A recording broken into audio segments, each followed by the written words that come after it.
pointer will point to this data.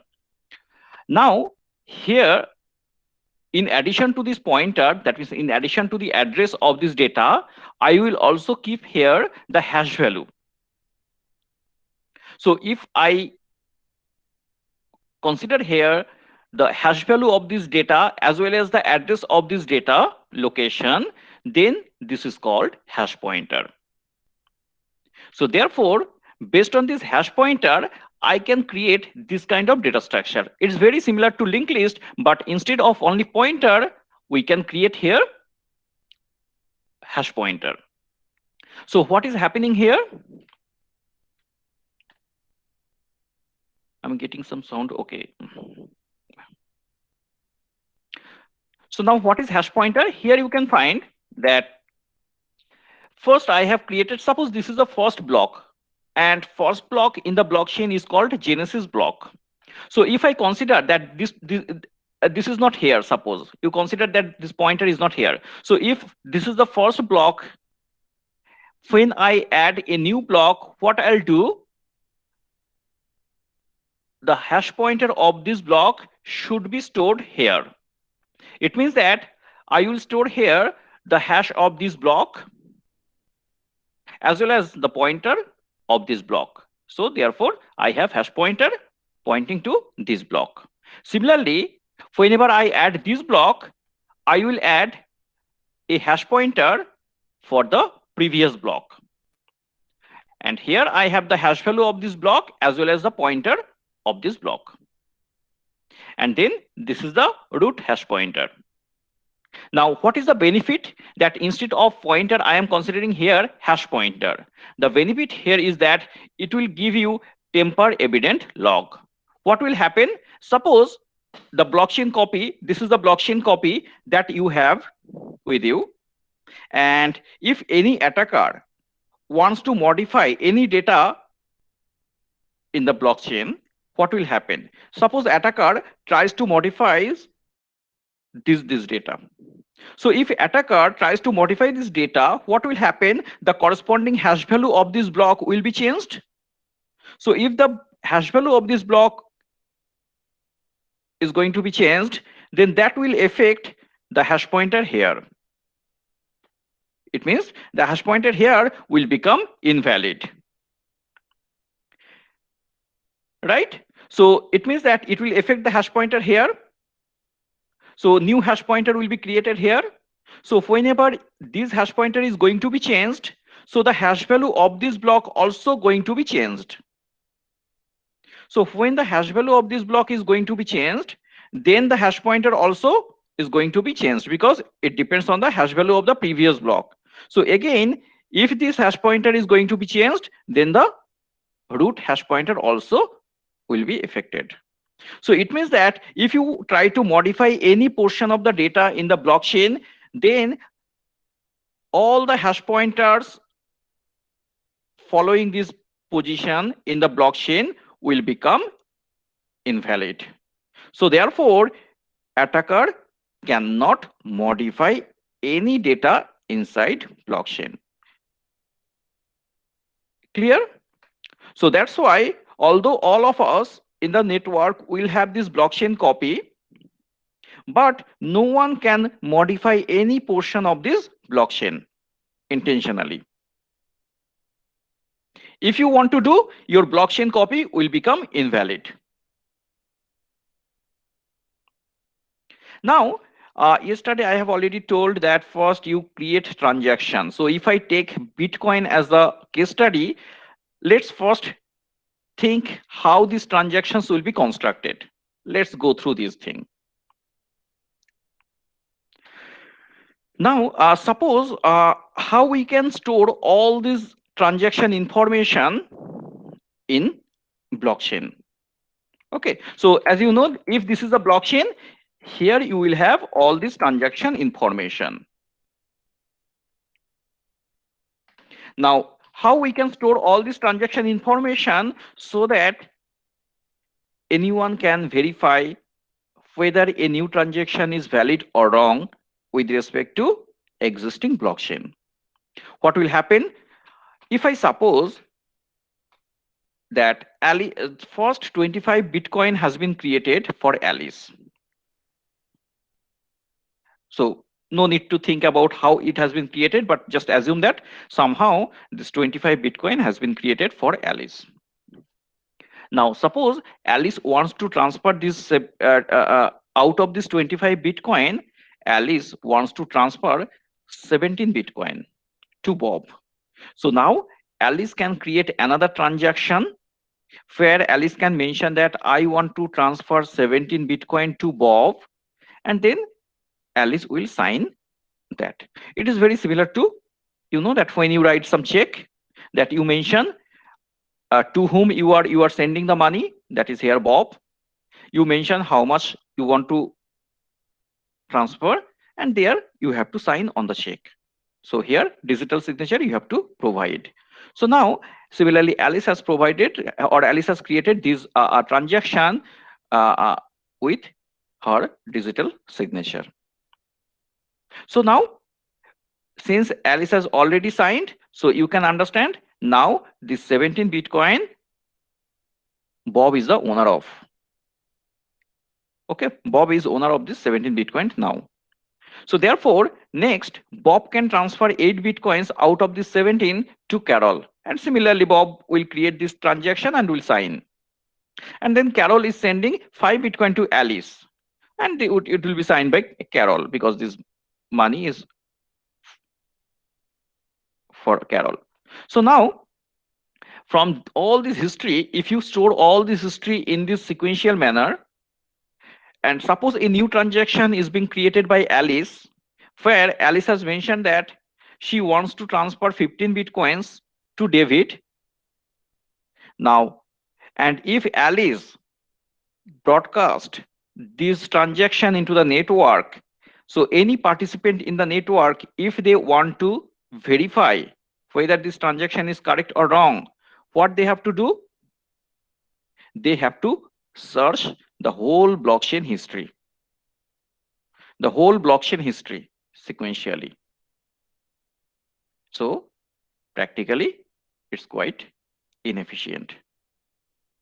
So for example, here it is clear that Alice, this transaction is invalid. Why it is invalid? Because you can understand 25 out minus 17. So 8 Bitcoins is there with Alice.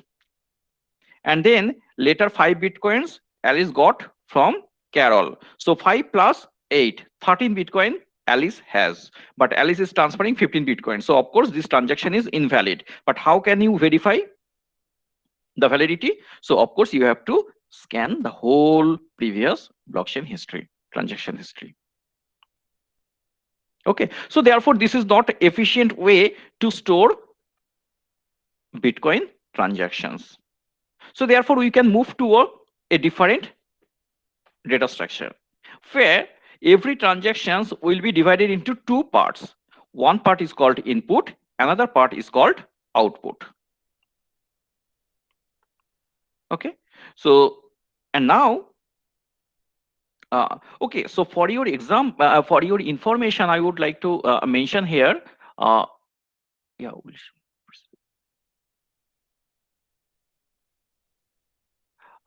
let's.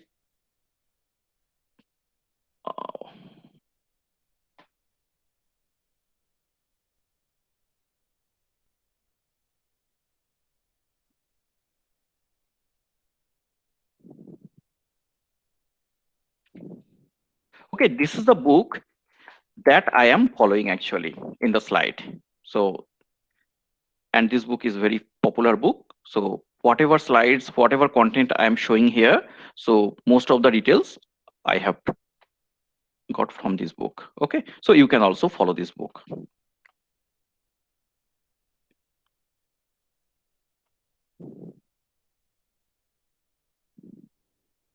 Okay, so now let me continue. So now therefore every transactions I can divide into two parts. One is input, another is output. And now for example, initially, that if I follow the previous example, initially Alice has created 25 Bitcoin. So Alice has not got this money from anywhere else. So this is first time creation. So in the output section, this money is going to Alice. Next, in the next transaction, what Alice is doing? Alice is sending 17 Bitcoin to Bob. So now you can understand how output will be organized. So in the previous example, you can find that 17 Bitcoin transferred to Bob. But here I am modifying this one this way, that 17 Bitcoin transferred to Bob in the output section of this transaction. But since Alice has 25 initially, so remaining 8 Bitcoins will go to Alice. But of course, Alice is sending 17 Bitcoin to Bob and the remaining 8 Bitcoins will be with Alice. But how Alice has got all these 25 Bitcoins? So in the input section, Alice has to refer to the previous transactions where Alice has got 25 Bitcoin. Similarly, when this will be by Bob, right? So when Bob is sending 8 Bitcoin to Carol and 9, so how this money Bob received? Bob received this money in this transaction. You see, in this transaction, Bob has received 17 Bitcoin. So in the input section, Bob has to refer to the previous transaction from which indicates that Bob has received 17 Bitcoin. And now, out of this 17 Bitcoin, Bob has transferred 8 Bitcoins to Carol. So remaining 9 Bitcoins will remain with Bob. And now, and finally, Alice is sending total. Now this is valid. Okay, this is valid because Alice is referring this one. So Alice has 8 Bitcoin, out of which 2 Bitcoins Alice is sending to David and remaining 2 will be with Alice. So now you can understand the structure will be organized in a better way, so that in every transactions I can refer to the previous transaction from where I have got this money, and in the output section I have to mention to whom I am going to transfer this money. So therefore, whenever you want to verify the whether it is valid or wrong, valid or invalid, so what you can do, you just check the input. Go to this input, check that how much money the input is referring to, and then check what is the summation of the output. Are they same? Yes, 8 8. Or is it less than? So for example here 17. So out of 17, 8 plus 9 17. Okay, so it should be less than equal to input. So now this way the searching or validity checking can be very efficient. In this case also, what can happen that any transactions you can consider multiple inputs. As like in this example, you have considered multiple outputs, right? You can consider multiple outputs. You can send money to maybe 3, 4, 5 people. Doesn't matter. Similarly, you can also refer multiple inputs. So 17 you take from here, 2 you take from here, because you have money. Bob has money in 2 different transactions. So from these 2 different transactions, he aggregated this money, and then the total 17 plus 2 he is sending to his address. So now actually he is actually aggregating. He has the money in different transactions. Now he is aggregating. He is depositing the whole money from all these different transactions into a new account. Okay. In this case also, maybe 2 friends, Carol and Bob, they are friend, and they can also combine their money to send 8 Bitcoin to David. But of course, since the money input section refers to 2 different Bitcoin of 2 different persons, so we need the signature of both Carol and Bob. So this way, the Bitcoin transactions can be organized.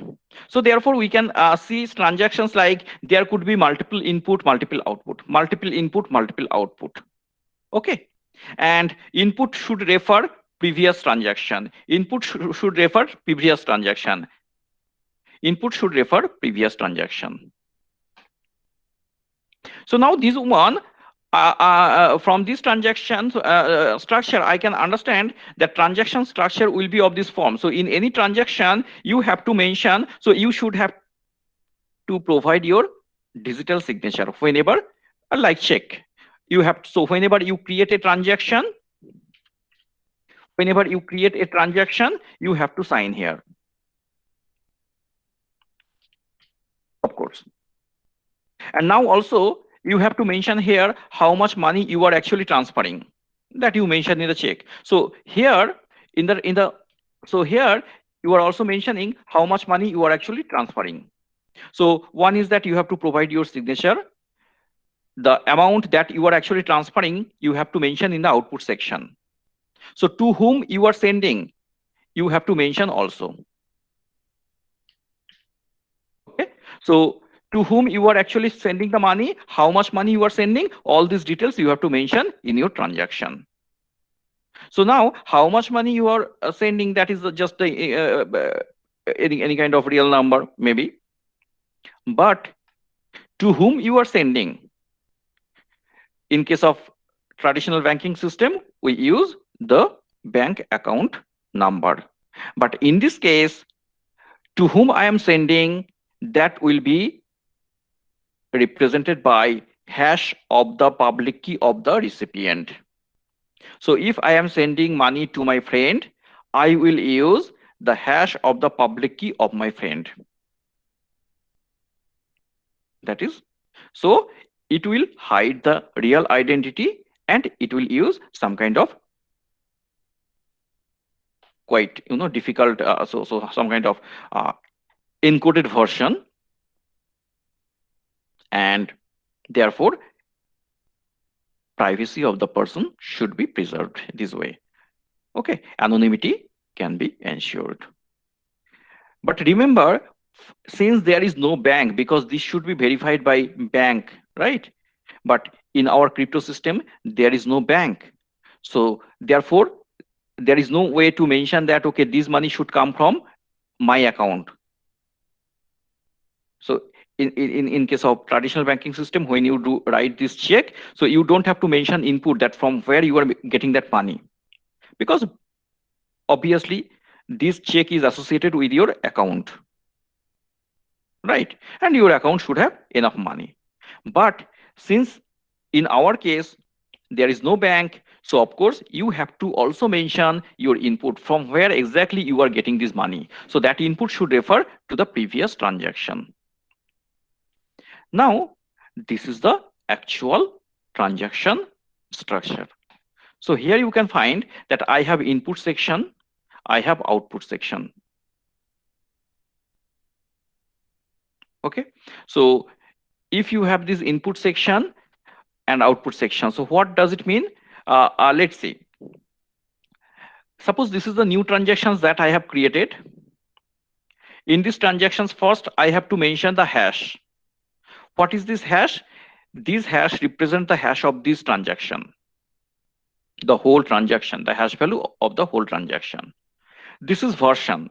Version says that which software version. Excuse me, sir. Yes. Hello. Yeah. Excuse me, sir. I have a query Yeah. on the previous slide. Yes. It's related to one of the words that you mentioned earlier about repudiation, and it deals with a person or a user signing a particular transaction with his or her own private key.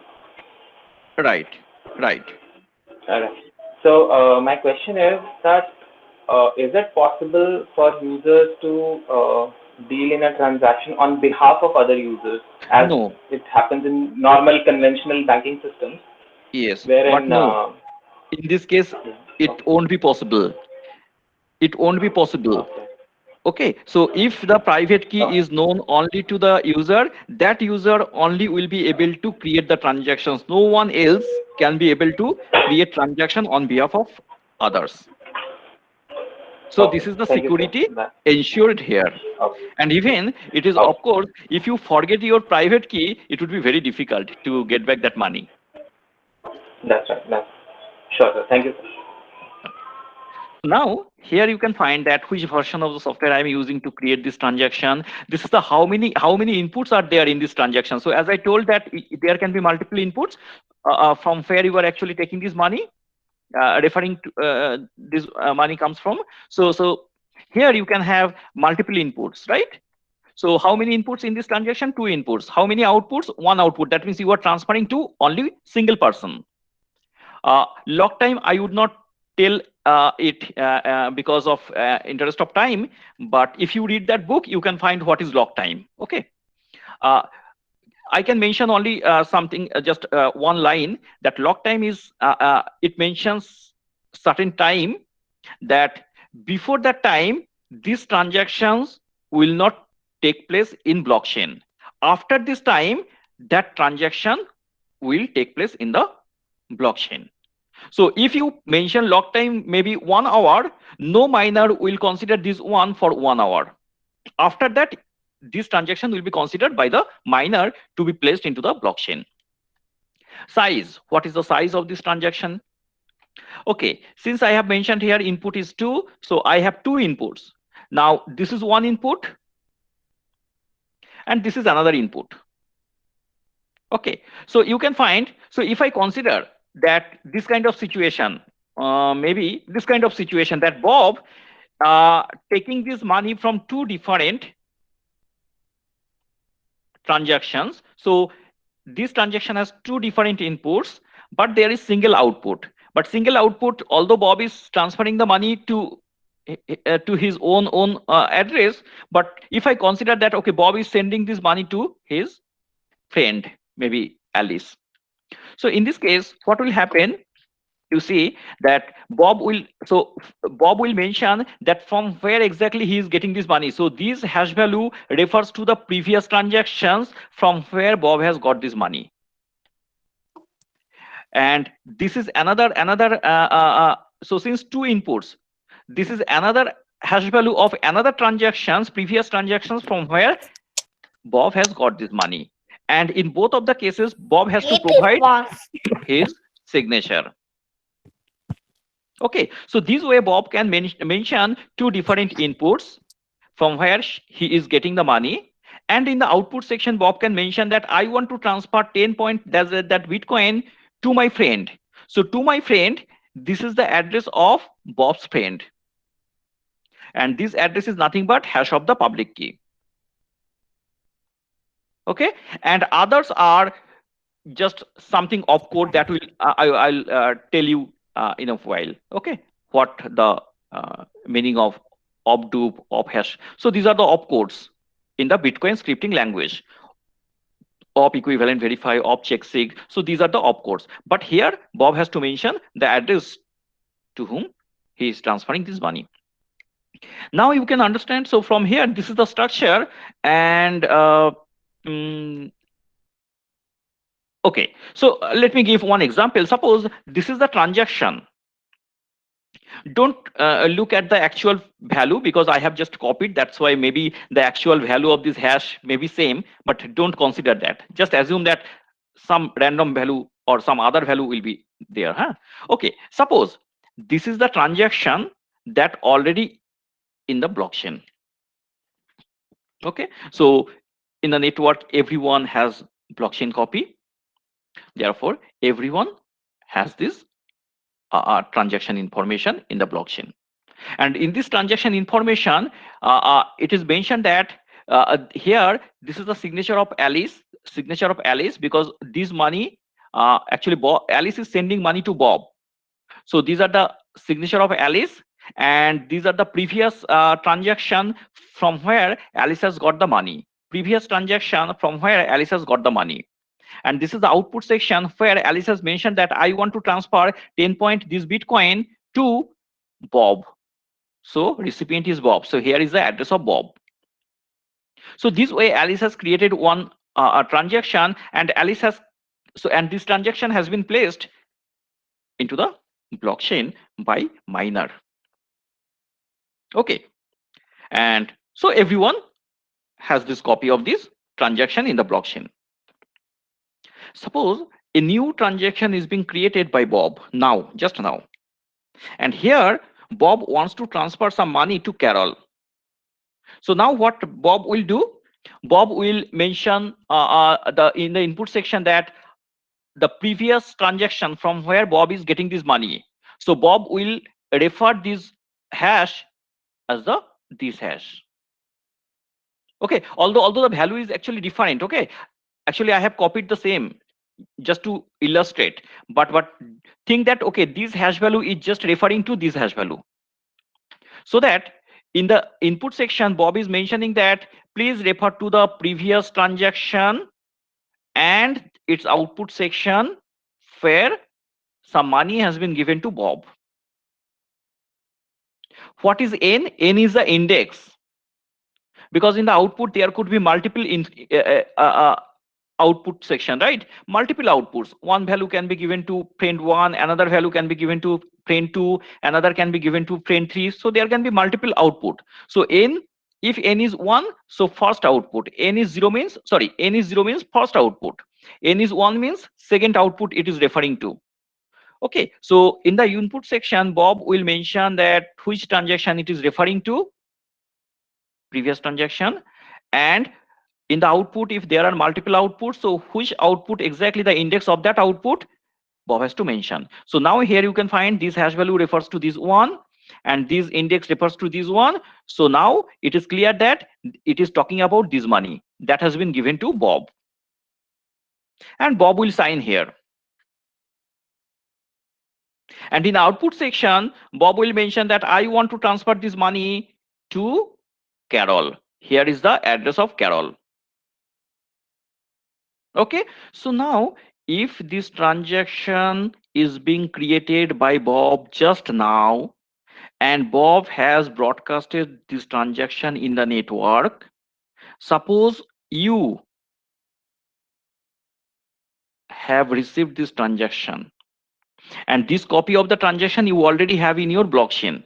So can you verify that whether this transaction is valid or invalid? Yes, you can. How you can verify? What you have to do? You have to take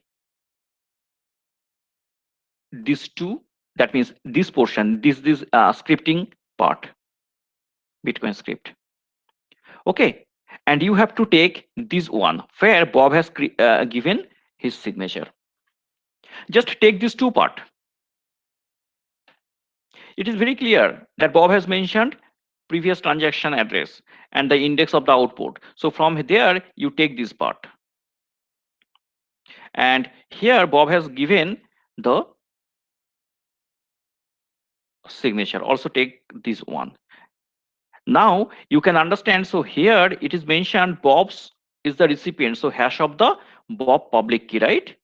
And here Bob is giving his own signature. So of course you can verify whether this hash of the public key is same as Bob's signature or not. So is there any relation? If the relation is true, then this transaction is valid. So any question here up to this point? Since I cannot see the chat box, so you can unmute your mic, you can ask me. Good morning, sir. Yes. I'm Sukanya here. I just have Yes. a doubt in this. When we are mentioning two different transactions, like for example, Sorry, your voice quite breaking, so I cannot hear. So can you repeat, please? sure, sir. Is it audible now, sir? Is it better?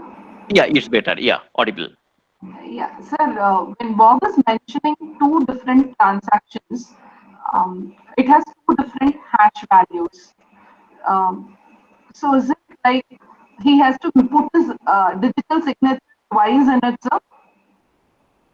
Okay, so are you talking that why these two different hash values, this one and this one? No. Hash values is clear for me, sir. When I'm mentioning two different transactions, does my digital signature in the input section get affixed twice or just once? Okay, so if there are two different transactions, of course, you need to provide different signatures. I mean, you have to sign two times. Actually, I'm not getting your questions very clearly. There is some voice issue. If you can write in the chat box, then I can also check. I have put it, sir. I have put it there. Okay. If we are mentioning two different transactions in input, okay, should I affix my twice as I am referring to two different hash values? Yes. Of course, you have to provide two different signature. So although, for example, in the previous case, you find that both the previous transactions, Bob is referring to. So Bob has to provide this signature two times. Maybe same signatures, but Bob has to provide it twice. Okay, so that was my doubt. Thank you. Yeah, exactly. And so you can understand. So when here I am referring to whether this transaction is valid or wrong. So I have to take. So I consider it as the 1, and I consider it as 2. So if I take this is 1 and this is 2, I have taken. Okay. So 1, I get it from the new transaction, and 2, I get it from the previous transaction. In the 2, I have this. In 1, I have this. So in 1, what I have, this is the digital signature. This is the public key actually.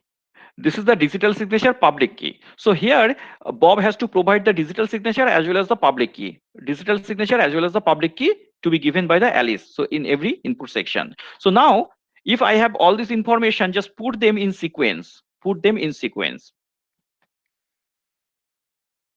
And now you can find that is the 1 and this proportion is 2. So in 1, Bob has given his signature and the public key. And in 2, it is mentioned that opdupe is one keyword, opcode.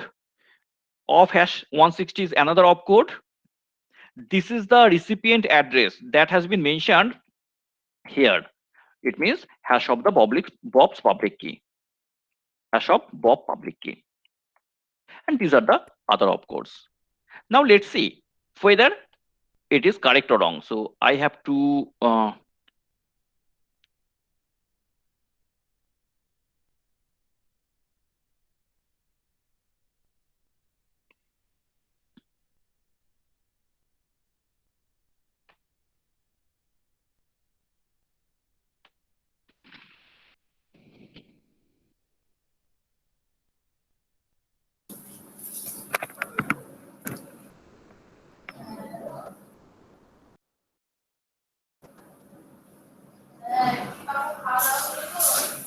okay.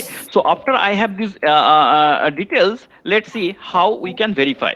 So first, this is stack-based execution. So you have to consider one stack. That means it will be automatically done by the software. So first, signature will be pushed into the stack. Then public key will be pushed into the stack. Then opdupe. Opdupe is the opcode that mentions that is the semantics of opcodes is that you do a duplication of the topmost element in the stack. Then of hash 160. This is one opcode that says that you have to apply hash function on the topmost element. So the topmost element is being replaced by its hash value. Now you take this one, you pushed into the stack. Now it is saying that of equivalent verify. So you check that whether topmost two topmost elements are equivalent or not. So you can find whether they are same or not. If they are same, this is true. And now finally you check op check sig. So here is a public key, here is a signature. You check whether this public key corresponds to this signature or not. True. So validity checking is done. Perfect. So the new transaction is valid with respect to the previous transaction. So this way, every user, everyone in the network can check the validity of any new transaction. Okay, any question? I hope it is clear to all of you. Okay, so this is Bitcoin transaction, and if you search different websites, then you can find a lot of transaction information where you can find For example, this is a new transaction where it is mentioned. So this is the input. It refers to previous transaction. Okay. And this is the output. These are the recipients hash of the public key. Yeah, recipient's address. So here you can find the okay, no, yeah, actually this is the address of the sender. This is the address of the recipient. Okay. Maybe the more detail you can find, and this is the hash value of this transaction. Yeah, this is the hash value of this transaction. This is the address of the sender, and this is the address of the recipient. And you can find the sender and second recipient are same. It means that whatever amount it is sending to the first one, the remaining it is sending to his own address. And this way you can find all these details. Okay, and you can find this is the total input. Total input Bitcoin is this, and total output Bitcoin in the output section this. So what is the difference? Difference is this one. So this different amount, whoever miner will consider this transaction and will place this transaction into the block of the blockchain. So miner will place this transaction into the blockchain, right? That miner will get this fee as tip. Okay. And here if you click, you can find the Bitcoin script details. Okay. So this way you can find the detailed transaction information on many software website. Hello, sir. Yeah. Yes. Sir, when we are having the public address or the hash value of the public address of a recipient, how the recipient in the next transaction would refer to the previous transaction, that I wanted to know. Yes. So it is clear from here. For example, yeah, here. So here you are using hash of your public key, right? The Alice has mentioned hash of the Bob's public key, right? Yes. And here Bob is referring his input to the previous transaction. So he has to mention the hash pointer, the hash value. Okay. The first hash value deals with the transaction number, right? Yeah, this hash is the hash of this transaction. So first, that hash of this transaction should be referred actually. This is the hash value. This is the hash. And this is the hash of the public key. This is the hash of the transaction that should be referred here. But here, this is the hash of the public key. That's different. Sir, in the metadata part, what we would be having is the hash of the transaction number, right? Yes. Not number, hash of the transaction actually. Hash Okay. of this transaction. Because in both like Alice and Bob and these things, Bob to Carol, the hash values are same. So Oh, no. That's why I'm saying that, you know, that for the illustrative purpose, I have created this figure and where I have copied the same transaction twice. Okay, that's why the values are same, but don't go for these values. Okay. Actually, I have copied for this illustrative purpose. I have created this slide, but consider that they are different. Okay, the values are different. You just assume. Don't go with this actual value. Actual value is same actually here because of I have copied it. Okay.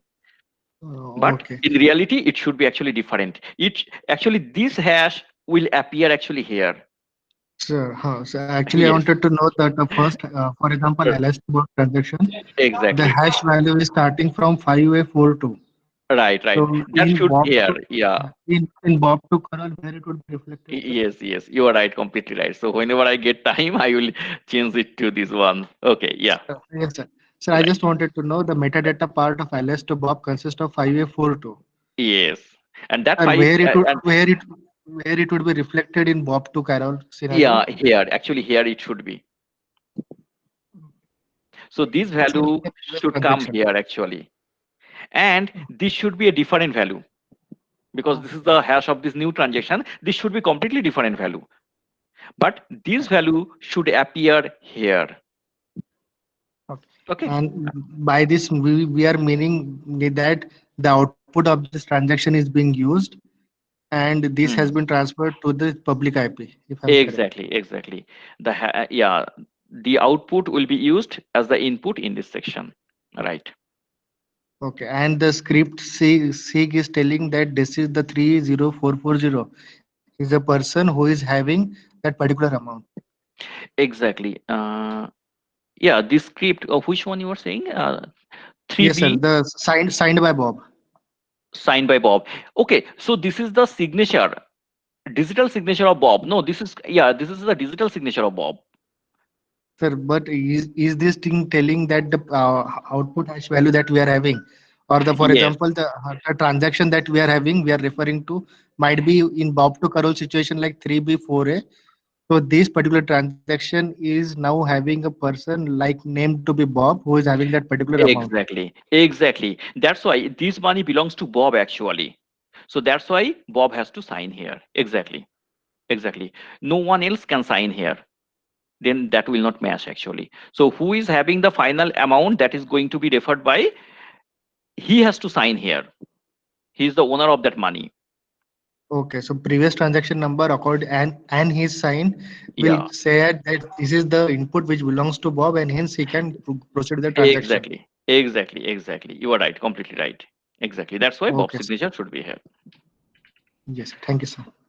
Okay, okay. So this is done, and now I have already mentioned all these things. Now that I have already told that this way all the transactions will be broadcasted. Everyone or even whoever wants to, they can verify the validity of these transactions, and if the transactions is valid, they can forward it to their neighbors. So this way the broadcasting will happen or flooding will happen, and then there will be some specific miner nodes who will accumulate all these transactions, put into the block, solve the puzzle, and if they are successful, broadcast it into the network. And then that block, whatever the miner has proposed, that should be verified by all other members in the network, and if they find that okay, this block is correct, so they will add the block to their blockchain copies also. So now uh, here is the block, here is the block. So I think, anyway, so this should be actually here. uh, so here you can find what I am going to mention here, that uh, this is the blockchain. Now how those transactions will be stored here. So this is the block structure. In block structure, you can find this is the metadata or block header. Okay, this part is called block header, and this part is called actual transactions. And now all these transactions will be put here, and in the block header, there are different information. So what informations you can have? So let's see. Yeah. So first, let me tell you that how these transactions will be actually stored in the block of the blockchain. Not in this way. It will be stored in this form. This is called Merkle tree. And here you can find how the Merkle tree will be created. Whatever transactions. So here data means transactions. So you take the transactions and you consider the hash value of those transactions. And then again, both of this hash, you compute the hash of these two hashes. You compute hash of these two hashes, and this way you create. So and then finally there will be one hash, final hash, and this is called Merkle tree root. So this is called Merkle tree, and this is called Merkle tree root. So here the Merkle tree root will be here under header. Although the transactions, all these transactions will be in this here this way. You have to put all these things, the intermediate hash values and the actual transactions, all these things, it will come under this data portion, but in the header portion, the actual root of this tree should be under header. So the root should be under header. Now, what is the benefit? Why we are going to consider this kind of Merkle tree? Merkle tree has a lot of advantages, benefits. For example, suppose I can give one example. Suppose in case of e-voting system, all of you giving vote to giving vote, and your vote information will be stored somewhere in the system. And if all your vote is being stored in this marketry form, what is the benefit? Benefit is that whenever you are casting your vote, and it would be considered, and finally count will happen, and finally the result will be declared, right? So now there are two things. One is that every voter would like to ensure that their privacy should be maintained. That means to whom they have casted their vote, that should not be disclosed, the privacy. And second one, that verifiability. So if I want to verify that whether my vote is being counted for or not, whenever the final count is being considered or announced, in that final result, is my vote counted? So I want to verify. It may happen that during final counting my vote is not considered. It may happen. So I want to verify in the final count my vote is being considered. So verifiability. So now if you store this thing in this marketry form, and the system will put all this vote information in this marketry form, and the root marketry root will be made public. Other portion will be kept completely secret, completely hidden. Okay, so all this information will be kept completely hidden, and the marketry root will be made public. So now if marketry root should be public, then by looking at marketry root, no one can get the actual vote information, because this is nothing but hash value. And if I give you hash value, you cannot be able to get the original data. So, because this is one-way function. So although marketry root I have made public, but no one can be able to get the actual vote information. So privacy will be preserved. And now second is that verifiability. Suppose any user, suppose XYZ wants to check that whether his vote is being counted for or not. Okay, so what can be done? So now if XYZ asks the system that I want to know whether my vote is being considered in your system or not. So now the system will give him this two information. The system will give this value, and this value. Since they are hash values, so although these values will be given to XYZ, but XYZ cannot be able to get any other data. Okay, so now system will give XYZ this value, and this value. Now what XYZ will do, this is the data of XYZ. For example, this is a vote given by XYZ. Now XYZ already knows to whom he has voted for, right? The data XYZ already knows. So XYZ will compute the hash of his own data. Then whatever hash value provided by the system, he will compute another hash. Then whatever hash value given by the system, he will compute another hash.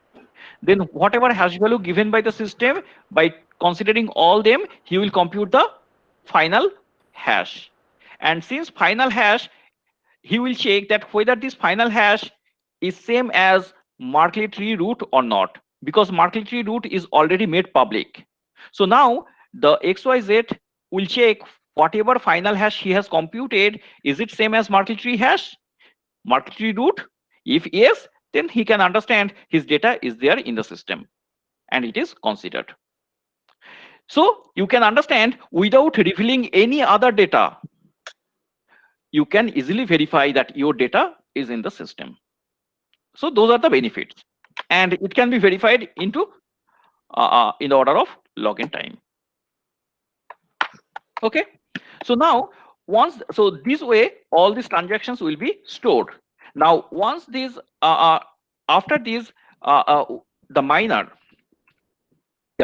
will compute these hash values. See? So after considering all this, miner also will put timestamp, the current time, all this information miner will put, and then miner will change the nonce value so that the final hash of this block will have required number of zeros. If it is happening, then miner is successful in mining that thing. So solving the puzzle. So after that, miner will broadcast these things. So remember, one thing I should tell you, that what miner is doing, miner is considering all these transactions in this Merkle tree form and has created this block, right? So when miner is going to consider all these transactions, a special kind of transaction miner will consider here. So that transaction is this one, you see, that is called Coinbase transaction. And in this transaction, miner will, in this transaction, I have this, yeah, in this transaction, miner has mentioned this way. In the input section, miner will send that there is no input. So all previous hash is zeros. And in the output section, it has some amount. What does it mean? If miner has created a new transaction, I'm telling you once again, all these transactions are created by other people, right? And they have broadcasted. So miner has considered all these transactions into this block. But in addition to others transaction, miner also will consider a new transactions created by him. What this new transaction is saying, in this new transaction, it is called Coinbase transaction, where miner has mentioned that in the output section that give me this amount to myself.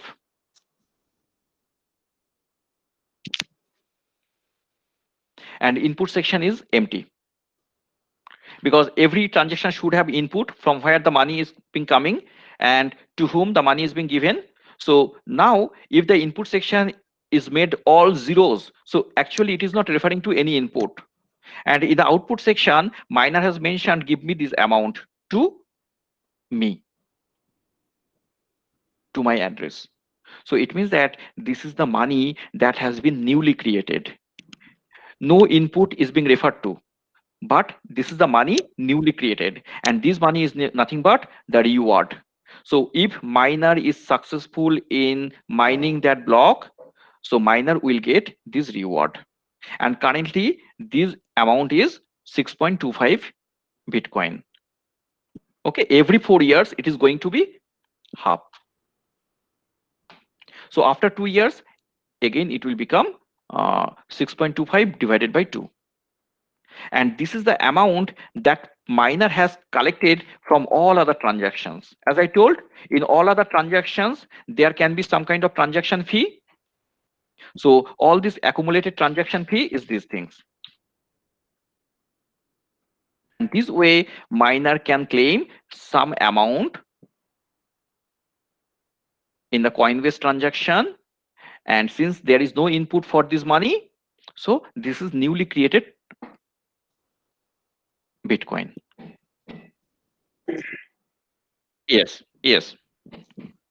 Transaction fee, it is coming from one of the different transactions. Yes. So Yes. when we are referring to transaction fees, will in the input part all the transactions that we are referring to would be included? Yes, yes. So it says something, yeah, that I have mentioned, that in the transaction, whatever input, so you just sum up. So it refers to one transaction before, it refers to another transaction before. So that input and this is the output, right? The difference will be considered as the Fees.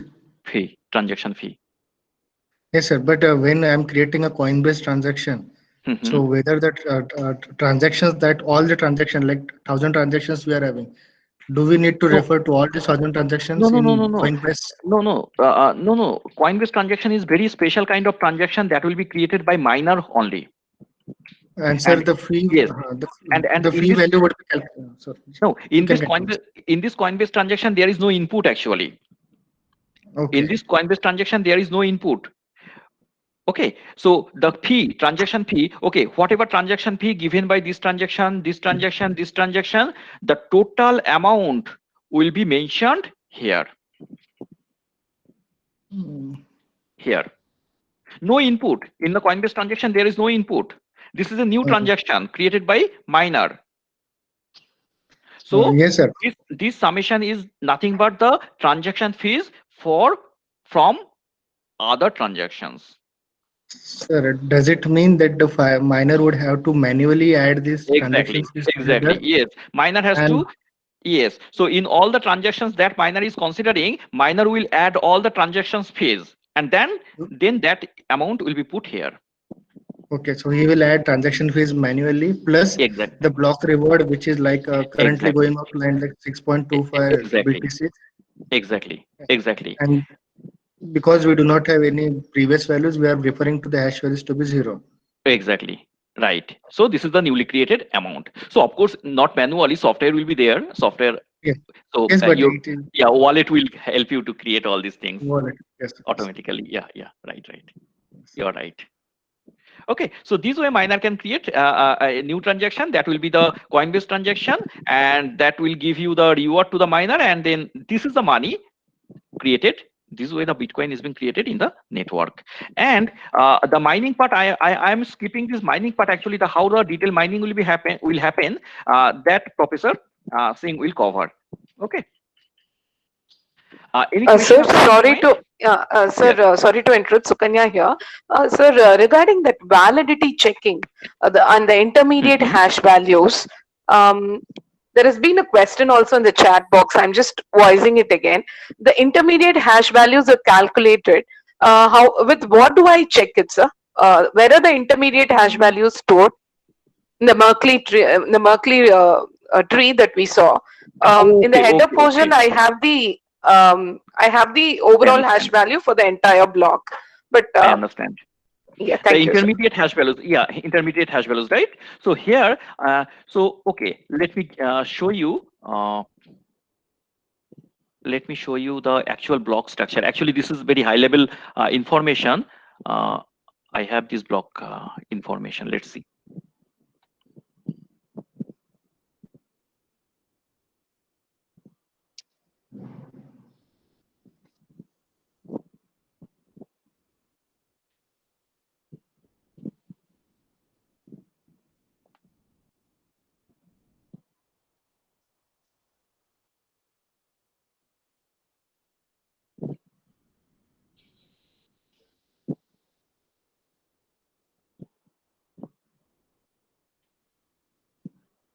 Yes, so you can find this is the actual block.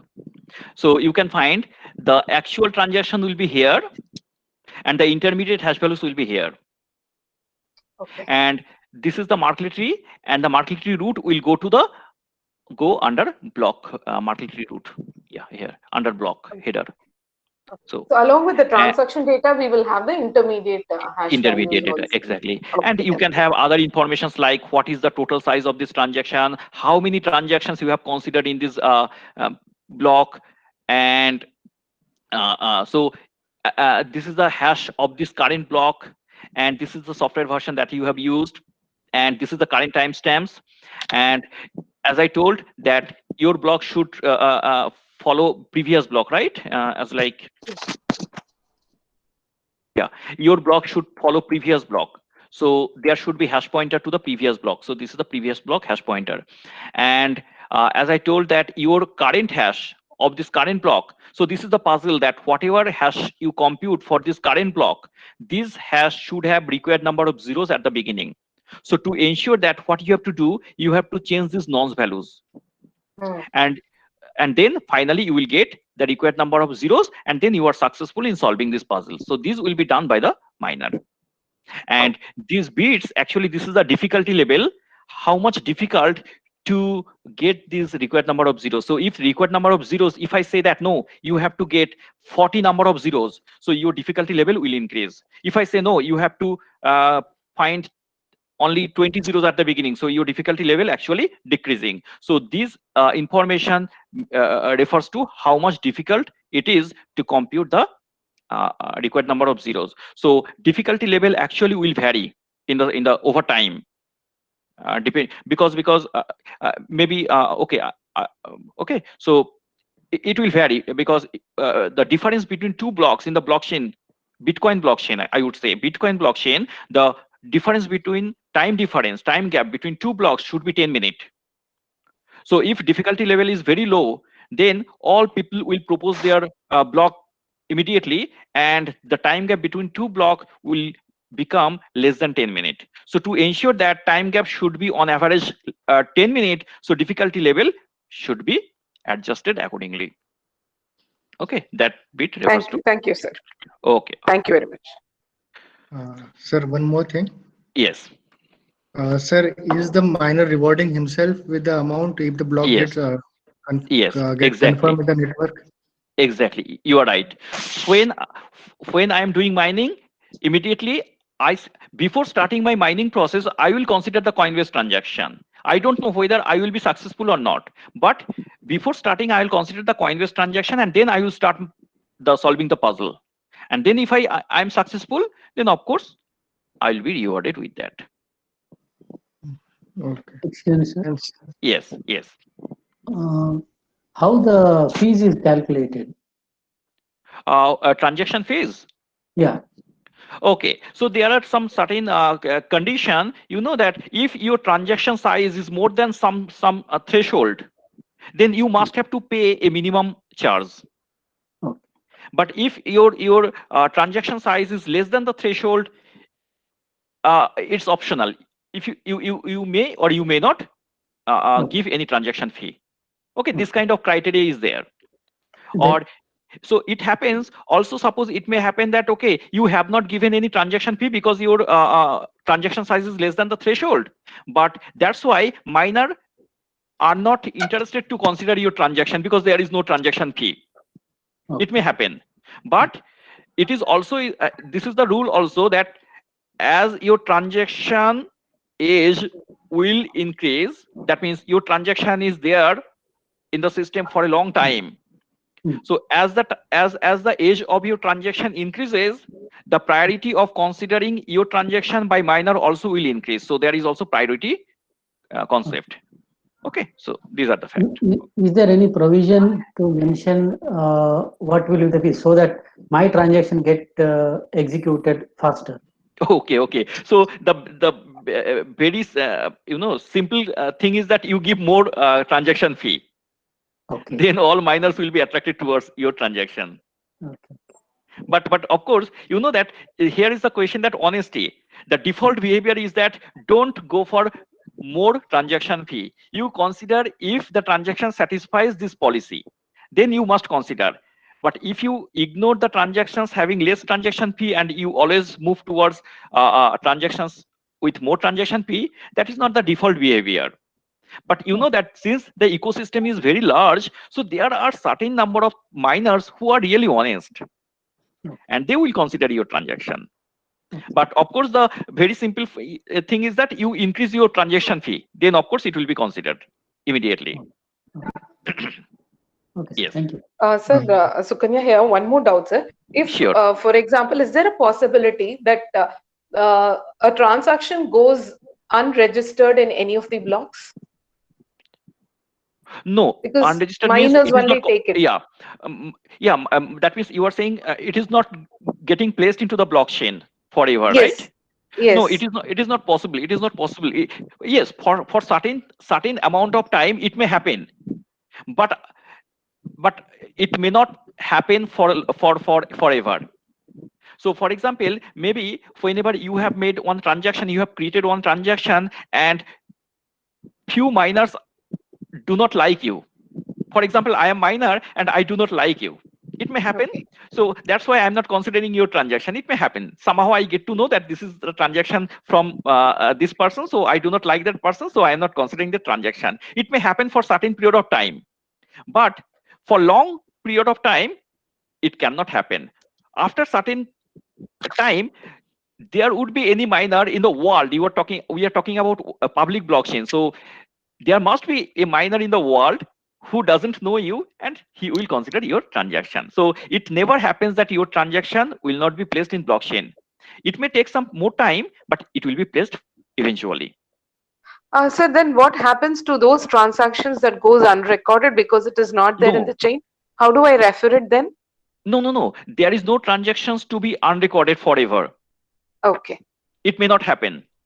It may not happen. Till now, it has not happened because there are honest miners who will consider those transactions who are waiting for a long time. Okay. As I told, if your transaction is waiting in the system for a long time, the priority of your transaction also will increase. So as the priority of your transaction is increasing, so some miner will consider your transactions immediately. Okay. So there is no such case where this situation happens that a transaction has not been placed in blockchain. This never happened till the date. Okay. Thank you, sir. Sir, Yes. sir, I just want to know, my name is Meenakshi. I just want to know what is the, is there a standard depth for this Merkle tree? Okay, no. There is, yes, in this case, there is a threshold that one block should have maximum this size. I think if I can remember correctly, it is, I think, 1 million bytes. Yeah, it may be 1 million bytes. So there is a threshold on the size of the block. Okay. So now you can consider as many transactions as possible to fit into this size. Okay. Depending on that threshold. Number of transactions or the depth of the tree, sir? Yeah, as number of transactions will increase, the depth also will increase. Sir, how will the depth increase? Of course, because if I mean the depth, that is how many, no sir, the depth, not the width, sir. The depth of the tree. Yeah. Height of the tree. Yes. How will that differ? There is number of... Okay. So maybe, yeah. Let me tell you. So maybe here I can explain. So here you have considered only 4, right? 4 transactions. So you have only this depth. But if you consider 8 transactions. Yeah, even then we can have a depth of this. This is this tree you are showing, sir. That has a depth of, if you take it as 3, that is, there are 2 levels of hash values and 1 level of transaction. Okay. No. If your number of transaction increases, the depth also will increase. Let me tell you.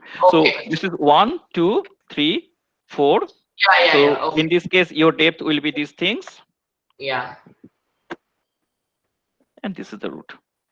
Okay, sir. So up to this is the Merkle tree root. Okay. If your transaction at 1, 2, 3, 4, 5, 6, 7, 8. So in this case, you find 1, 2, these 2. So there are 2. So from here you get 1. You get 1. Yes. This 2. This 2. Then you get from here and from here, and then from here you get 1. From here you get 1, and then from here. So it will increase. Yeah. Okay. By right. Okay. Yeah. So does it need to be binary tree always? Yes. Yeah. It should be even number. Okay. Sir, and regarding the hash value number of zeros that we do, you say sometimes it should be 40 in the beginning and then for the puzzle to be solved. I mean, who determines this end? Because you... Yeah. Actually, yeah, as per network, it is already decided first. So, when initially it has been introduced, the Bitcoin, that time the difficulty level was set as, maybe I can tell you, just a minute. Yes, it can be found, I think, here. Let's show it.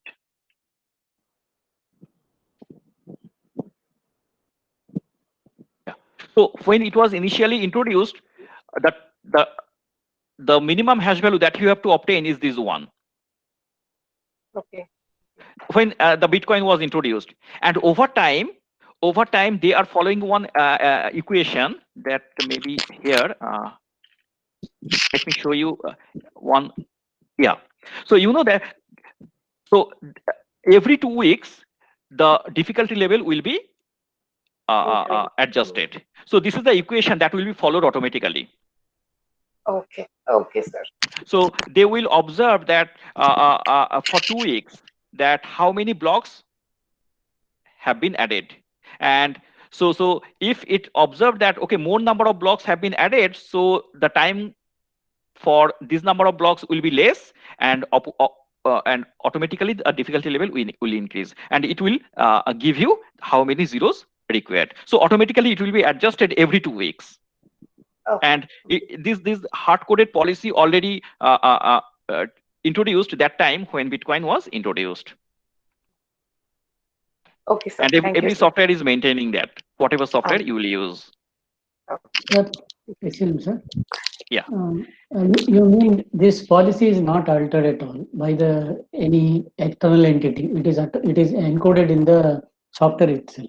Right. Okay. No one can alter this one because these are already hard-coded, already decided at the beginning. Okay. Thank you, sir. Okay. Yeah, sir, my question is related to number of transactions per block. Is there any means a block can have one transaction or more than one transaction? Yes. So how the number gets decided? Okay. You know that it is suggested that consider more number of transactions in the block. If you consider less number of transactions in the block, then your number of block will increase. Yes, sir. Because because metadata will always be there, right? So Yes. if you consider metadata for large number of transactions in a block, and if you consider same metadata for smaller number of transactions, it is not good. So Yes. always it is expected that you consider more number of transactions in the block. But since this is completely decentralized, no one can control it. So it's up to the miner. Okay, sir. Yeah. It's up to miner. Yes. Sir, I have a question. Yes. It's related to miner. So is there any time schedule followed by the miner when the miner has to start his process? When he has to put the valid block into the chain? Is there any time interval within that the miner has to work? No. So when, for example, I am also acting as miner, you are also acting as miner, right? So suppose you are also have considered, you have also considered a number of transactions. I have also considered another a set of transactions, and whatever set of transactions you have considered and whatever set of transactions I have considered, there can be some kind of overlapping, right? It may not be completely disjoint. There can be some kind of overlapping. If this is the situation, so it depends who will get the valid hash first. So if I get valid hash first, so I will win and you will lose. Okay. So it means that if I get, I solve the puzzle earlier than you, then my block will be accepted by the network and your block will not be accepted by the network because there is overlapping. You are answering one question. Suppose the miner is not attracted in committing that block into the block side. Is the transaction left left in a recorder, right? So is there any strict timeline will be followed by the miner when he has to go for recording the block into the chain? Is there any strict time schedule is there? At least one of the miner has to record the transaction into the blockchain. Can you repeat? I am not getting clearly. There's maybe voice issue. Okay. Yeah. Can you repeat, please? Yeah. Yeah. See, you are answering that to the question of one of the participants. Suppose the miner has not committed the transaction and to the block, so it will be uncommitted. It will be left, right. So until the miner creates the block into the blockchain, then only what this transaction will be committed. Okay. If the miners are delaying in committing the transaction, so there will be delay in creating a block in the blockchain. So is there any strict time schedule that should be followed by miner? Okay. No, there is no strict time schedule. So if one miner is delaying, so another miner may consider that thing. So there are so many different miners, independent miners. So it can be delayed by one miner, but it cannot be delayed by all the miners. Right. So it means that there is no time limit. So if all miners are delaying, that's a different matter. So your transaction will get delayed. But since in the system ecosystem is so large, so you can understand 22 million users. So there must be a large number of miners. So if one miner is delaying, other miners will consider. So other miners will commit the transaction, right? Exactly. Will commit the transaction because my transaction is being broadcasted in the network. So all miners know my transaction. Okay. Thank you, sir. Okay. Yeah, there is some echo. Sir, Okay. I have Yeah. another question, sir. Sorry to interrupt. Yes. So that is my understanding right? That's all I want to validate. So a transaction may get recorded in more than one block. Okay. Okay. That's a good question. So if one transaction get recorded in the blockchain multiple times in multiple blocks, it is called double spending attack. It means the same money you are spending 2 times or more times. So this is not allowed. This is not allowed. So how to stop this double spending attack? So I'm sure that that will be covered by Professor Singh later. Here I can just highlight, suppose the same transaction already is in the blockchain, and again you find a new block proposed by one miner where the same transaction appears. So users, when will check that new block, they will find that okay, there is some kind of overlapping, so double spending attack. So don't consider this new new block. Okay, so when any miner is proposing some new blocks, all users before adding it to the blockchain will check the validity of the new block. So if they find that okay, in the new block there is some transaction which is reflecting some double spending attack, don't consider that new block. This is quite normal to happen also, because all miners will be trying to create their own blocks and putting it in. And they might have chosen the same transactions. There can be overlap in transactions. So exactly. That's why who will win first? Who will create that block first with required number of zeros? He will win, and all others will lose that effort. Okay, thank you, sir. And so other blocks will not be accepted because only the first block will be accepted, as there are overlapping. So now when they form the new block, they will have to look for unique transactions again. Exactly. So when miner will consider, okay, suppose I have considered a set of transactions and I am doing mining now, and suddenly I find, oh no, just before me another miner already proposed some block that has my transaction already. So don't go further. Stop mining. Consider another set of transaction, new set of transactions. So miner will stop immediately when he finds that the transaction already placed into the blockchain. Yeah. Looks like a very tough race. Thank you, sir. yeah, exactly. That's why it's like a gold mining. So it's not very easy thing. Okay. They need a lot of computation power actually. Thank you, sir. Thank you very much. Yeah. Okay. So if there is no other questions, so sir, one more thing. Yeah. Yes. Sir, what in the blockchain header you shown? So you tell us about the version that we are. Yes. What does that VR version means over there?